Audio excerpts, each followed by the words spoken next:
Hello guys, welcome again to my YouTube channel V2 study. Last time हमने employability skills का पहला topic cover किया था जिसका नाम था नाउन, और आज हम एम्प्लॉयबिलिटी स्किल्स का सेकंड चैप्टर कवर करेंगे। उसका नाम है प्रोनाउन।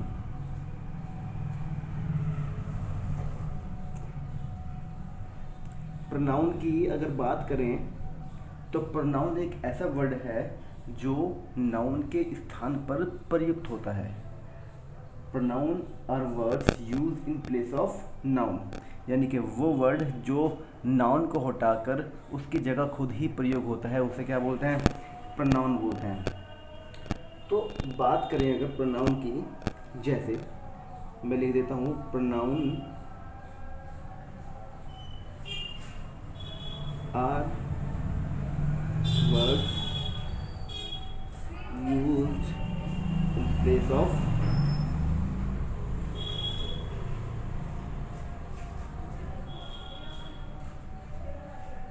noun। जैसे for example he, she, it, they etcetera, है ना।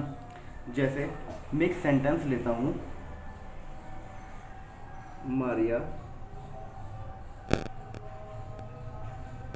lives in Delhi. मारिया क्या है? और दिल्ली ये भी क्या है? नाउन है। और ये भी क्या है? ये भी नाउन है, क्योंकि नाउन क्या है? एक नेम है, किसी भी व्यक्ति का हो सकता है, किसी भी जगह का हो सकता है, और किसी भी वस्तु का नाम हो सकता है। तो हमने यहाँ पर जो हमारा नाउन यूज़ हुआ है वो है मारिया। अगर मैं मारिया की जगह एक वर्ड यूज़ करूँ, शी लीव्स इन दिल्ली, यानी मेरा इंडिकेशन तो मारिया की तरफ ही है ना। मेरा इंडिकेशन किसी तरफ है? मारिया की तरफ है। तो मारिया के स्थान पर हमने जो वर्ड यूज़ किया है वो है शी, और शी क्या हो गया? प्रोनाउन हो गया। किसके रेस्पेक्ट में? मारिया के रेस्पेक्ट में। चलिए इसे भी छोड़िए, हम अगर कहते हैं कि Maria is a good girl. Class में बहुत सारी लड़कियां हैं, तो हमारा इंडिकेशन स्पेशली मारिया की तरफ है कि मारिया कैसी लड़की है? एक अच्छी लड़की है। बैठे तो क्लास में ये सब बच्चे, लेकिन जो टीचर का इंडिकेशन है वो किसकी तरफ है? मारिया की तरफ है। उसका नाम न लेकर वो उसकी तरफ इंडिकेशन कर दे कि she is a good girl. तो नाउन की जगह जो वर्ड यूज़ हुआ है वो क्या है? शी है, और ये क्या है? प्रोनाउन है। यानी कि एक बात समझ में आती है कि अगर नाउन को हटाकर उसकी जगह जो वर्ड यूज़ होता है उसे क्या बोला जाता है? प्रोनाउन बोला जाता है। ठीक है। अब प्रोनाउन के कुछ टाइप्स भी हैं। इसके टाइप्स के बारे में अगर हम बात करें, इसके 7 टाइप्स हैं। नंबर 1 टाइप है पर्सनल प्रोनाउन। पर्सनल प्रोनाउन, जैसे कि पर्सनल प्रोनाउन की अगर बात करें तो पर्सनल प्रोनाउन कैसे होते हैं? जैसे आई, वी, यू, दे,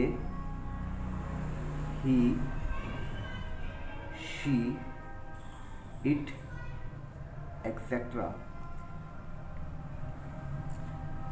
ये फर्स्ट पर्सन के अंतर्गत आते हैं, ये सेकंड पर्सन के अंतर्गत आते हैं, और ये सभी के सभी थर्ड पर्सन के अंतर्गत आता है। इनके बारे में हम आगे डिस्कस करेंगे। Second, possessive pronoun.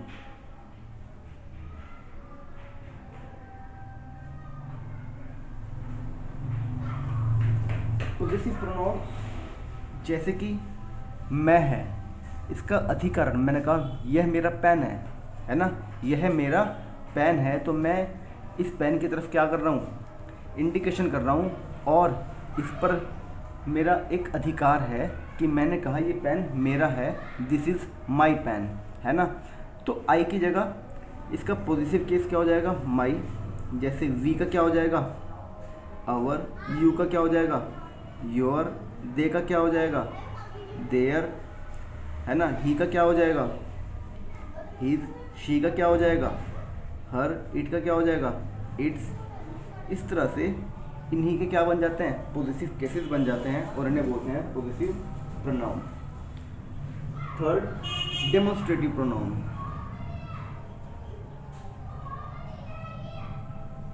Demonstrative pronoun यानी डेमोन्स्ट्रेटिव का मतलब होता है कि किसी की तरफ कुछ इशारा करना या कुछ चीज़ पॉइंट आउट करना, जैसे दिस, दैट, है ना, दीज या those etcetera. Number 4, indefinite pronoun.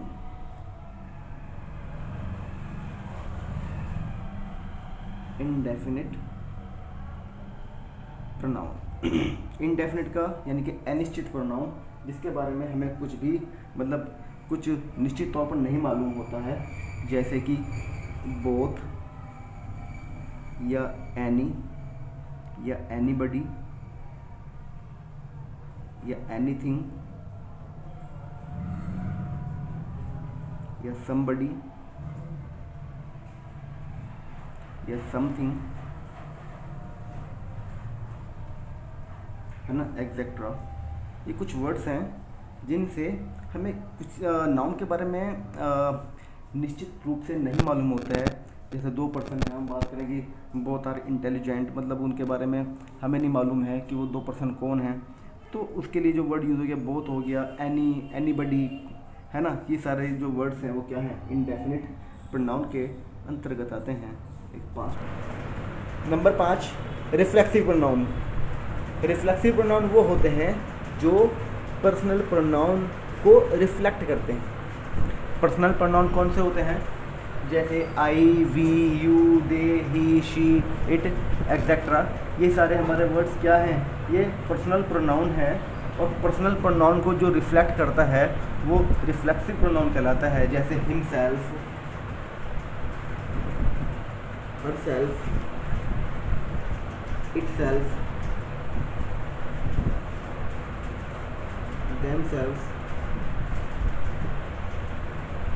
myself, ourselves, etc. ये रिफ्लेक्सिव प्रोनाउन कहलाते हैं। क्लियर। Number 6, relative pronoun.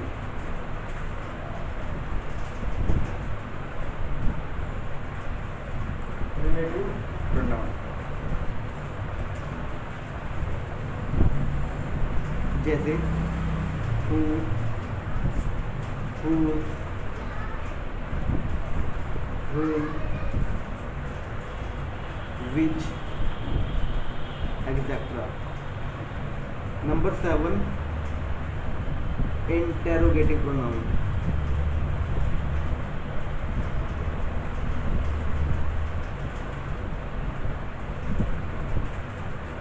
जैसे what,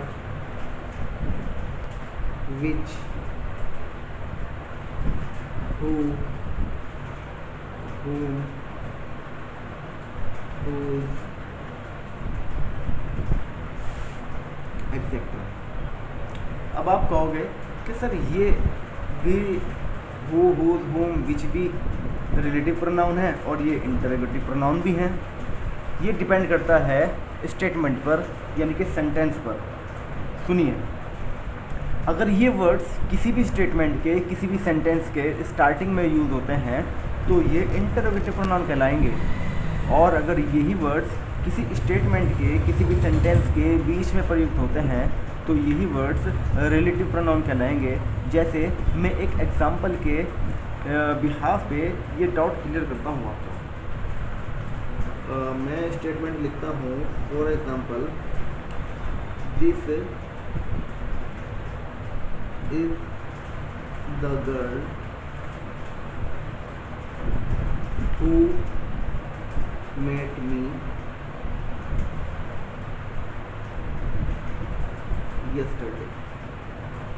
यहाँ पर हु वर्ड यूज हुआ है, लेकिन ये हु वर्ड है। अब आप कहोगे ये तो इंटरोगेटिव भी है और रिलेटिव भी है। हाँ, क्योंकि ये वर्ड इस स्टेटमेंट के बीच में यूज हुआ है, तो इंटरोगेटिव तो होगा नहीं। ये एक प्रोनाउन को इंडिकेट कर रहा है, किसको, जिसको, कि स्टेटमेंट को समझिए, this is the girl who met me yesterday, यानी कि इस स्टेटमेंट में कोई ये कह रहा है कि यह वो लड़की है जो कल मुझसे मिली थी, यानी कि ये कौन, यह लड़की जो मुझसे मिली थी, यानी कि दिस क्या है, एक लड़की है, शी है ना। अब ये शी भी यूज हुआ है एक नाउन की जगह, और प्रोनाउन की जगह जो वर्ड यूज हो गया जिसने इस प्रोनाउन से एक इंडिकेशन की तरफ इशारा किया है, वो क्या है, वो है हु, और हु बन गया आपका रिलेटिव प्रोनाउन।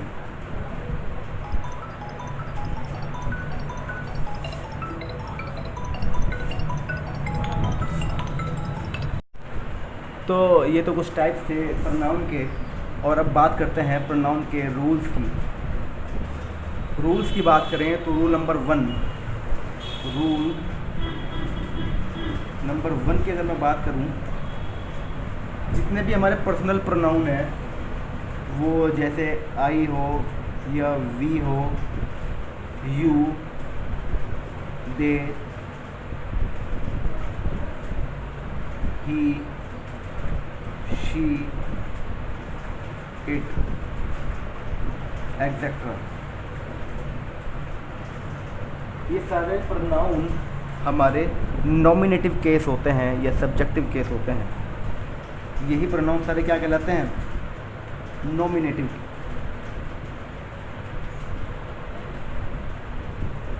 नॉमिनेटिव या subjective,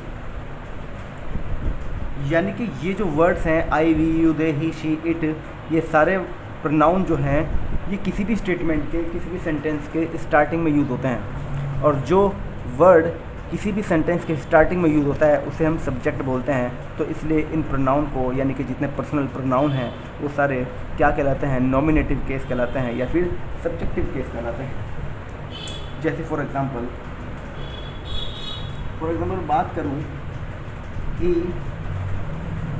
is a nice person, he is a nice person. ही इस स्टेटमेंट के स्टार्टिंग में यूज़ हुआ है, तो ये क्या कहलाएगा, ये सब्जेक्ट कहलाएगा, और सब्जेक्ट है यानी कि सब्जेक्टिव केस है, यानी कि नॉमिनेटिव केस है। रूल नंबर 2,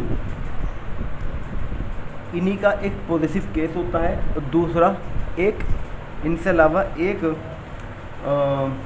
ऑब्जेक्टिव केस होता है और एक रिफ्लेक्सिव केस होता है। तो जैसे आपने कभी एक्टिव पैसिव पढ़े हों तो सब्जेक्ट का ऑब्जेक्ट बन जाता है। तो जब हम इसे आई को ऑब्जेक्ट बनाते हैं तो क्या बन जाता है, मी, वी का क्या बन जाता है, एस, यू का यू रहता है, दे का क्या बन जाता है, दैम, ही का क्या बन जाता है, हिम, शी का क्या बन जाता है, हर, इट का क्या बन जाता है, इट्स, इट का इट ही रहता है ना। तो जैसे इनके जो ऑब्जेक्टिव केस हैं, जैसे मी, अस, यू, यू का यू रहता है, दे का क्या हो जाता है, दैन, और ही का क्या हो जाता है, हिम, और शी का क्या हो जाता है, हर, इट का क्या रहता है, इट ही रहता है। ये सारे के सारे क्या बन जाते हैं, ये इन्हें बोलते हैं हम ऑब्जेक्टिव केस, ऑब्जेक्टिव केस। समझ आ रही है बात इतनी। जैसे मैं स्टेटमेंट लिखता हूँ, I do not like him, मैं उसे पसंद नहीं करता हूँ। आई, तो यानी कि ये तो वर्ड, ये जो वर्ड्स हैं, ये जो प्रोनाउंस हैं, पर्सनल प्रोनाउन हैं, नॉमिनेटिव केसेस हैं, ये किसी भी स्टेटमेंट के स्टार्टिंग में ही यूज़ होंगे। लेकिन जो ऑब्जेक्टिव केस हैं, ये ऑब्जेक्टिव केस हैं, ये किसी भी स्टेटमेंट के, किसी भी सेंटेंस के लास्ट में एक ऑब्जेक्ट के रूप में प्रयोग होंगे। जैसे him, I do not like him, यहाँ पर ही का प्रयोग करना सही नहीं होगा, है ना, ही का प्रयोग नहीं होगा यहाँ पर उसका ऑब्जेक्टिव केस प्रयोग होगा, हिम। क्लियर। रूल नंबर 3 यानी rule of 2 + 3 + 1 persons, rule of 1 + 2 + 3 persons. तो ये रूल बताने से पहले आपको ये टेबल थोड़ा सा स्टडी करनी होगी। इस टेबल में मैंने फर्स्ट पर्सन, सेकंड पर्सन और थर्ड पर्सन के बारे में लिखा है कि फर्स्ट पर्सन में आई और वी आते हैं, सेकंड पर्सन में यू आता है, थर्ड पर्सन में ही, शी, इट और दे आते हैं। यानी कि ये सारे के सारे क्या हैं, ये हमारे पर्सनल प्रोनाउन हैं और इन्हें क्या बोलते हैं, नॉमिनेटिव केसेस भी बोलते हैं।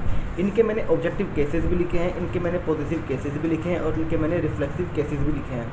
तो हम बात कर रहे हैं रूल नंबर 3 की, जो कि रूल नंबर 2, 3, 1, 1, 2, 3 पर्सन से रिलेटेड है।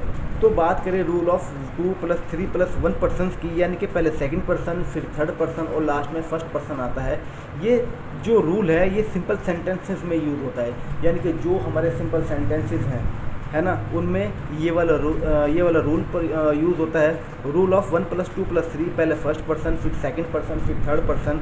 ये जो रूल है ये नेगेटिव सेंटेंसेस में, यानी कि नेगेटिव से मतलब ये नहीं कि किसी सेंटेंस में नॉट का यूज़ होता हो, यानी वो सेंटेंस जिसमें कोई एरर हो, कोई मिस्टेक हो, कोई नेगेटिव बात कही गई हो, उन सेंटेंसेस में हम 1 + 2 + 3 रूल यूज़ करते हैं। तो जैसे कि स्टेटमेंट हम लिखते हैं, एक स्टेटमेंट मैं लिख देता हूँ आपके सामने।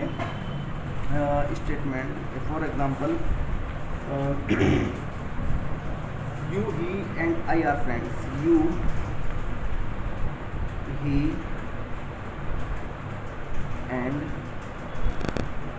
I are friends।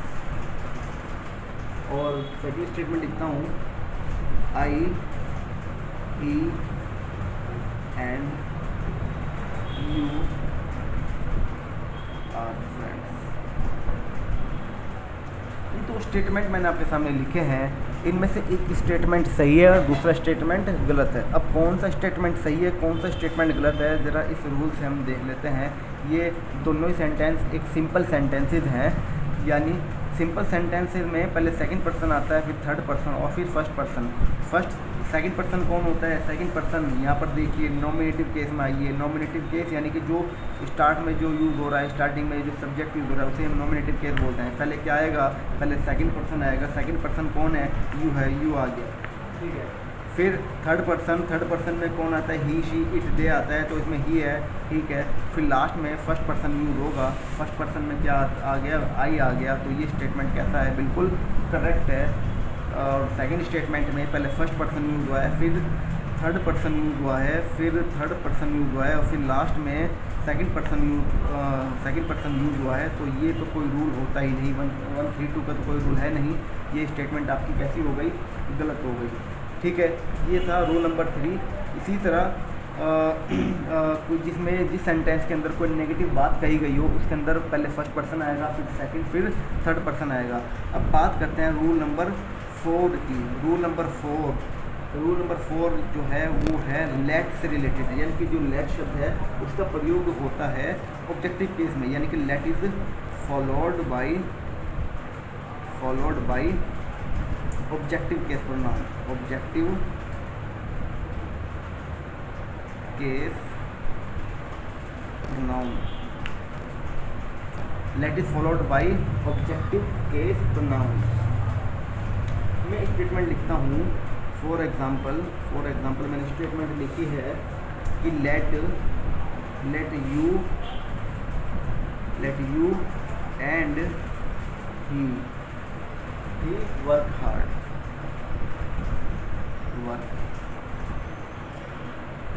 Second statement है let you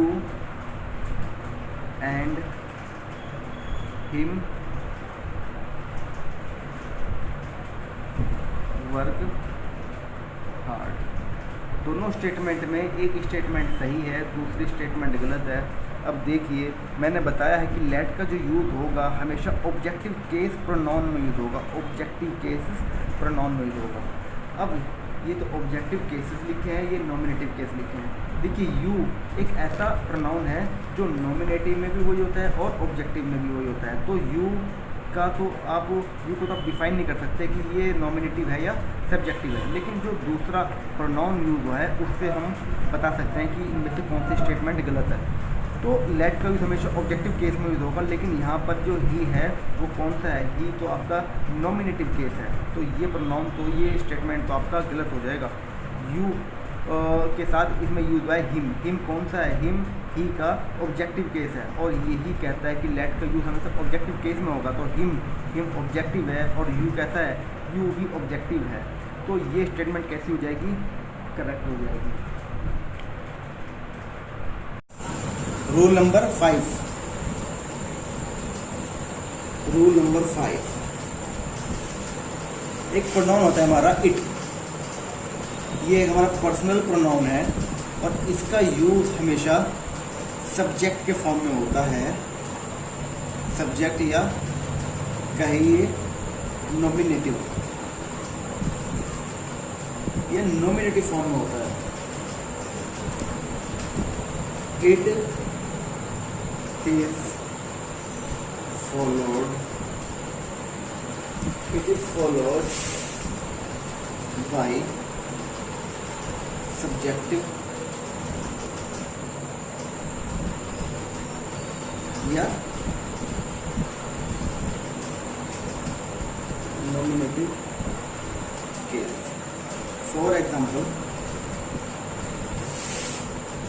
it is him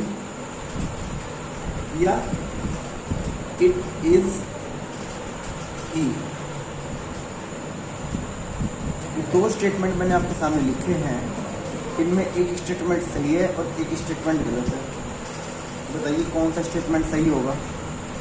it is him, him तो ऑब्जेक्टिव केस हो गया, तो ये स्टेटमेंट तो गलत हो गया, क्योंकि हमने पढ़ा है रूल नंबर 5 में कि इट का यूज़ हमेशा सब्जेक्ट के फॉर्म में होगा, नॉमिनेटिव फॉर्म में होगा, तो इट इज़ ही ये क्या है, हमारा सब्जेक्टिव केस है, तो ये आपका ऑप्शन सही होगा। रूल नंबर 6, रूल नंबर 6 है ट्रांजिटिव वर्ब से रिलेटेड। क्या कहता है रूल नंबर 6 कि transitive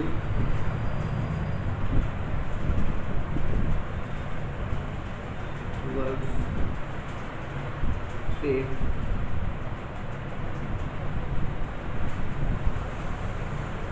reflexive pronoun after them, transitive verbs take a reflexive pronoun after them। तो इस रूल को समझने से पहले आपको ये पता होना चाहिए कि ट्रांजिटिव वर्ब क्या होती है। वैसे तो हमारा जो अगला टॉपिक है वो वर्ब का है, और उस टॉपिक में सारी वर्ब पढ़ेंगे हम कि कौन सी वर्ब होती है, कितने प्रकार की वर्ब होती हैं, लेकिन यहाँ पर जो रूल अटक गया है वो ट्रांजिटिव वर्ब का है। तो ट्रांजिटिव वर्ब के बारे में सिर्फ इतना समझ लीजिए कि अगर किसी भी स्टेटमेंट में, किसी भी सेंटेंस में आप क्वेश्चन उठाओगे और उस क्वेश्चन का आंसर आपको उसी स्टेटमेंट में मिल जाए, तो उसमें जो वर्ब यूज़ होगी वो ट्रांजिटिव वर्ब होगी। जैसे for example, he enjoyed at the party, उसने पार्टी में क्या किया, इंजॉय किया। इस स्टेटमेंट में मैं एक क्वेश्चन पुट अप कर लूँ कि उसने पार्टी में क्या किया, क्या किया, इंजॉय किया, आपको उस क्वेश्चन का उत्तर मिल गया, हाँ मिल गया। तो इसमें जो ये वर्ब यूज हुई है ये कौन सी वर्ब है, ये ट्रांजिटिव वर्ब है, यही क्या कहलाएगी, यही ट्रांजिटिव वर्ब कहलाएगी। और ये रूल ये कहता है कि transitive verbs take reflexive pronoun after them, कि अगर किसी स्टेटमेंट में ट्रांजिटिव वर्ब यूज़ हुई है तो उसके बाद रिफ्लेक्सिव प्रोनाउन यूज़ होना चाहिए। क्या इस स्टेटमेंट में रिफ्लेक्सिव प्रोनाउन यूज़ हुआ है, नहीं यूज़ हुआ है, तो सही स्टेटमेंट क्या बनेगी, ही इंजॉयड, क्योंकि ये ट्रांजिटिव वर्ब है, ये ट्रांजिटिव वर्ब है, और इसके बाद कौन सा प्रोनाउन यूज होगा, रिफ्लेक्सिव प्रोनाउन यूज होगा, तो ही का रिफ्लेक्सिव क्या हो जाएगा, हिमसेल्फ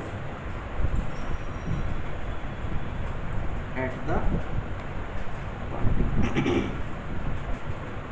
बात समझ आई आपको? कि ट्रांजिटिव वर्ब क्या कह रही है, ट्रांजिटिव वर्ब का रूल क्या कह रहा है। ट्रांजिटिव वर्ब का रूल कह रहा है कि किसी भी स्टेटमेंट में यदि ट्रांजिटिव वर्ब यूज़ हो रही है तो उसके बाद हमेशा रिफ्लेक्सिव प्रोनाउन यूज़ होगा। और मैंने पिछले पेज पर आपको पूरी टेबल बताई है कि नॉमिनेटिव केस क्या होता है, ऑब्जेक्टिव केस क्या होता है, पॉजिटिव केस क्या होता है, रिफ्लेक्सिव केस क्या होता है। तो वो आप एक बार देख लीजिएगा, उसका एक बार आप स्टडी कर लीजिएगा, ठीक है। तो रूल नंबर 7, रूल नंबर 7 क्या है कि एक हमारा नाउन होता है, तो नाउन होता है वन एक प्रोनाउन है। तो ये एक प्रोनाउन जो है ये न्यूट्रल प्रोनाउन है, न्यूट्रल प्रोनाउन है। तो ये रूल नंबर 7 कहता है कि यूज ऑफ न्यूट्रल प्रोनाउन, कौन सा, one, with one's, with once,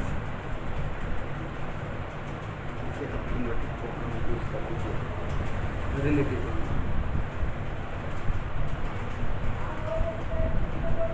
ये मतलब क्या कहता है कि जो वन न्यूट्रल प्रोनाउन है उसका यूज हमेशा किसके साथ होगा, वंस के साथ होगा, वंस के साथ होगा। जैसे मैं एक स्टेटमेंट लिख देता हूँ, for example, one must do his duty, one must do his duty. और सेकंड स्टेटमेंट है one must do once duty. Statement से ही डाउट क्लियर होता है। रूल नंबर 7 है कि use of neutral pronoun one, ये जो वन है ये एक न्यूट्रल प्रोनाउन है, इसका यूज हमेशा किसके साथ होगा, वंस के साथ होगा, जो कि क्या करेगा, इसके साथ इसका रिलेशन बताएगा। तो मैंने 2 स्टेटमेंट लिखे, one must do his duty, one must do once duty. तो कौन सा स्टेटमेंट सही होगा, हमेशा वन का यूज़ वंस के साथ ही होगा, one must do his duty. ये एक क्या है, क्या है, एक रिलेटिव प्रोनाउन की जगह यूज होना है। तो इसका साथ कोई रिलेशन नहीं पता लग रहा है ना, तो स्टेटमेंट तो गलत हो गई। One must do once duty, ये स्टेटमेंट आपकी सही हो जाएगी। Clear. Rule number 8, rule number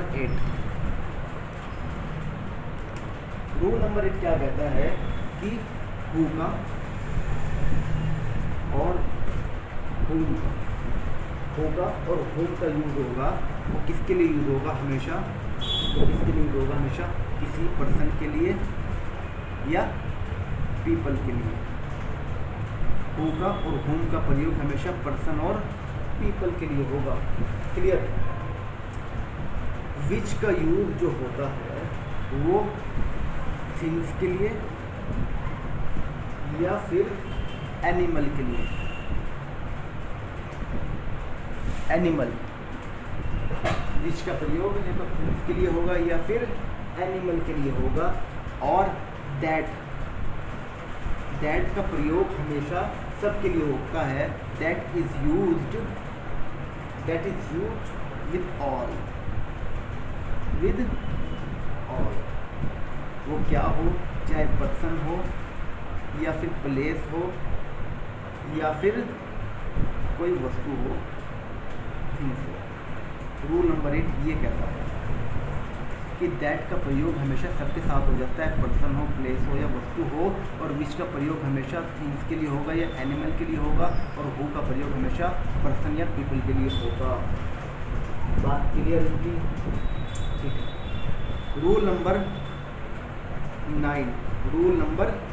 9 क्या कहता है कि whose is used before noun। whose का प्रयोग हमेशा नाउन से पहले होगा। किसी भी स्टेटमेंट में whose का प्रयोग हमेशा किससे पहले होगा, नाउन से पहले होगा। जैसे मैं फॉर एग्जांपल लिख लेता हूँ, whose book is this, ये नाउन है, पहले किसका यूज़ हुआ, हुज का, तो स्टेटमेंट सही है, हुज बूट इज दिस, है ना। रूल नंबर 10 जो कि आखिरी रूल है, कहता है क्या, ये नीदर और ईदर से रिलेटेड है, नीदर और ईदर से रिलेटेड है। नीदर का मतलब होता है दो व्यक्तियों में से कोई नहीं, ईदर का मतलब होता है दो व्यक्तियों में से एक, है ना। और ये रूल कहता है कि ये हमेशा जब भी कहीं भी नीदर आए या ईदर आए, इनके साथ हमेशा सिंगुलर वर्ब आएगी, इन दोनों के साथ हमेशा क्या आएगी, सिंगुलर वर्ब आएगी। Neither means not one of the two, यानी कि नीदर क्या मतलब होता है, नीदर का not one of the two. Either का मतलब क्या होता है, एनी वन ऑफ द, कि दो व्यक्तियों में से कोई एक। ईदर का मतलब, नीदर का मतलब दोनों व्यक्तियों में से कोई नहीं। और जहाँ पर आपको ये दोनों वर्ड्स दिखे मिले, इनका मतलब ये है कि ये दोनों वर्ड हमेशा कैसी वर्ब लेंगे, सिंगुलर वर्ब लेंगे, सिंगुलर वर्ब लेंगे। जैसे मैं एक स्टेटमेंट लिख दूँ, मैं एक स्टेटमेंट लिख देता हूँ इनके साथ, फॉर एग्जांपल नीदर